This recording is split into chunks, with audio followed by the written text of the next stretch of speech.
Today I am talking with Khristeena Kingsley, my midwife. She is amazing. And we're going to be talking a little bit about intuition during birth, because all of you moms out there, your body took over instinctually to help you bring that little munchkin, that sweet pea of yours into this world. Okay. Khristeena, thanks so much for joining us today. And now we're going to start talking about, her insights on normalizing midwifery as well as your intuition when it comes to giving birth. I finally have my goal is to normalize mediumship. I love that. I love everybody's a medium. You and you and you and you. See, I've been watching. I love it. That's kind of fun though. You want to normalize mediumship. I want to normalize midwifery. I mean, really, it's true. It's like the same mission. It is. That's really cool. That's true. Yeah. It's like the same. It's the same I get goal. it. I get it. Yeah. And normalize it so that it is what is, people just accept it as, okay, this is what we do. And it is something that is normal. People can choose not to use their intuition, or in your case, not to use a midwife. Right. But that it is the standard. Yes. And that it's not something that is oddball. And Right. people Absolutely. don't understand. Like with midwives, like we're not wearing Birkenstocks. We're not pushing babies out in the middle of a field. Right? Right. Although people think that you do. I'm a witch. You know, like all of it. Like just to take some of that stigma away. Absolutely. Oh, Dawn, it's really exciting. Yeah. That shared vision of just making normalizing what we're doing. Exactly. I love that. I love it too. That's what I wish that more women, more people knew in our culture, that birth is very instinctual, and there is a part of you that just takes over. You know, it's in our cellular wisdom that women's bodies know how to give birth. You know? They know what to do. They know what to do. And and to remember that we're using the same kind of parts of our brain as we do when we do automatic functions of our body that we know how to control somewhat. And that's where the little but comes in for me, is that we're not used to going to the bathroom with people staring at us, right? Or we're not going to make love with people that we don't feel safe with, right? Yeah.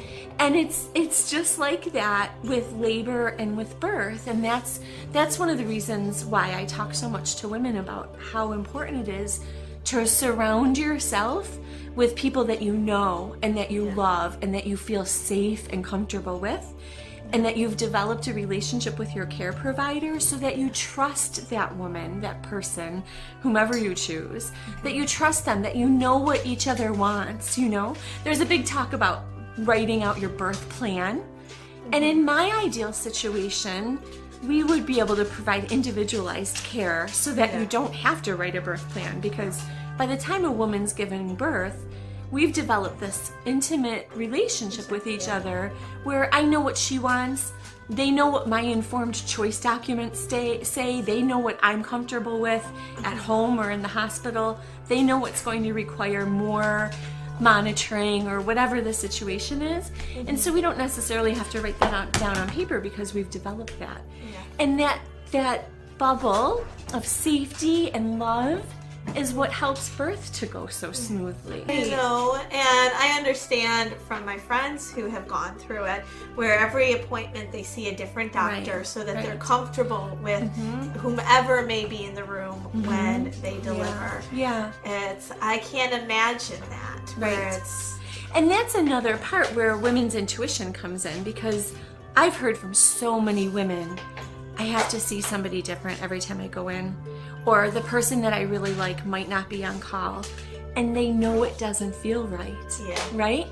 And, you know, we're in this medical system, that's kind of what's more common, that type of care is more common. And I understand that, and there's also this large body of evidence to support the midwifery model of care and to support individual relationships, one-on-one relationships where you develop relationships with your midwife or your OB in a smaller practice. And so I'd also welcome women to follow their intuition. You know, what's feeling right about your care? What are you feeling like you really want differently? And can you access that? Because it might take a little work, but that might be worth it. Yeah. And your intuition's giving you those little signals very early on, right from the start. They really do. They yeah. tell you that you feel it right from the get-go. You really do. It's so what true. is Yeah, right. what feels right and what doesn't feel right. Somebody says something too about your chances for a vaginal birth, or you might need a cesarean birth early on, and that just triggers something in you that doesn't feel good. Listen to those things. Yeah. Yeah. It's crazy how that works, isn't it? And it's so magical. It's such a gift It if we're really is. able to develop it. And there's this balance then for birthing women where you need to be able to learn to cultivate your intuition and listen to that, and also listen to that inner knowing rather than this upper brain knowing. That tells you what to do. Because that upper brain is really different than the mammalian part of our bodies that gives birth. Yeah. And those two are kind of opposing at times. And for women who are really up in their heads, sometimes the challenge of surrendering to your body and surrendering to the process, hard. It can be a real challenge. It's really hard. I mean, you know that I use my intuition all the time, but during the process, it was hard to let go. It was like, oh my goodness, hard to let go. I hear you. I know, but then soon as I did, I know for me it was when my water broke. You could sense that I could shift. just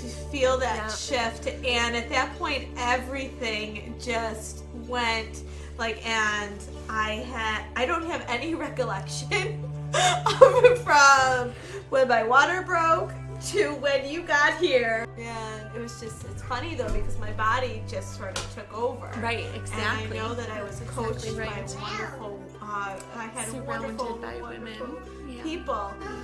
But I don't remember anything. I just remember when all of a sudden it switched back into, okay, I have to tell my body what to do. And I got in my head, it's like, but I can't push yet because I was told not to push, and I can't pee and not push at the same time. Oh, it can get so confusing when your midwife tells you what to do, see? And you had just followed your body all along. But it was so funny because it was just like, that's where the brain, and I can't. It's true. And it's those few moments where all of a sudden, I was not following my body and listening to what, it's like, okay, this is what I've got to do. Yeah. And that was those moments of conflict that I remember. One of my favorite memories is watching you walk back from your bathroom to your bedroom. So great. It's such a beautiful memory. I can picture it like it was yesterday. Yeah. And it's so funny because I thought that took like a minute. Don's like, oh no, you had that. We had quite a few pauses. I do remember you telling them to go out to the car to get the peri oil. And then everything stopped and I held off. Again, the brain taking over. I know, and you remember that part because you were working from your brain rather than just letting your body. Oh, that's one of my favorite memories too. You telling me that you remembered that and you stopped pushing. And you were trying to coach me to push, and I'm like, my body knows what to do. You told them to go, so obviously it's important. I'm giving them time to get that peri oil and let my perineum get some help. It was just hysterical. So great. And again, the body, like the instinctual as opposed to the mind and the intellect. It follows all along. And then it follows women and men and fathers, into all of those child rearing years. Yeah. So it's really, that's what I love about the work that I do, is that we can cultivate that, and we practice that because it takes practice. You can't all of a sudden say, I'm going to have a natural childbirth. Well, very few women can say, I'm going to have a natural childbirth, and not really be surrounded with the education and the practice and the care providers that will help facilitate that, and then go on to have a natural childbirth. Like, some things take practice. It can take practice to learn how to breathe into your belly or into your pelvic bowl, learn how to let your mind go, learn how to quiet your mind. Some of those things take practice, you know? Yeah. It takes practice to learn how to do squats and stuff like that, right? It does. Or to soften your pelvic floor. And to be able to let go of the trying to control the situation. It really does. And just letting things happen naturally. Yeah, it doesn't come naturally to a lot of us anymore. That intuition and that surrender to our bodies it's not cultivated much in our society anymore. We're taught to avoid it. Yes. We're taught very often to be listening to what we are told, what makes sense, and not just letting our instinctual bodies take over. Like, it surprises me, even with the nursing of a baby girl, that I found it easy. But I had gone to classes, I just sort of was like, okay, we're gonna do this, and there was the instinctual where as soon as she was out, you're like, okay, we latch. Like, there's none of that system in the way. Right. And I know that my friend, when she tried, she was so funny, she's like, Dawn, it's hard. I'm like, I'm like, it is. And it's just, she didn't have the resources and didn't necessarily have the chance to even listen to her body, which is hard as well. Yeah, and sometimes breastfeeding is hard, even under the most ideal situations, you know. But again, to have learned some trust in your body and some trust in the process goes a real long way. You know, follow your instinct about when your baby needs to eat, or am I supposed to follow a schedule, and you know, this and that. So it follows through. So if you had one word of advice for women who are pregnant and for using their intuition, how would you phrase that? Oh, just one phrase or a couple. For it. I think the main things would be to learn how to quiet your mind and to go inside. That would be the first. And the second would be to surround yourself with people that you love and trust. That is beautiful. I know I was lucky to have that. Thanks for having me, Dawn. I'm excited to be here, and I could talk about this stuff forever. And it's great to have similar visions that I want to normalize midwifery and you want to normalize mediumship. So it's wonderful. Yeah. The synergy. Oh, does she have a boo-boo? Do you want to take the Band-Aid? And put it on Mama. There you go. Thank Oh, you. that's a good job. There. How better? Give it a kiss. Thank you. Thank you. Boo-boo's safe. It's better. Thanks for watching. If you like what you are seeing, like, subscribe to my channel, push the button already, and share with all of your friends. I'll be talking to you tomorrow.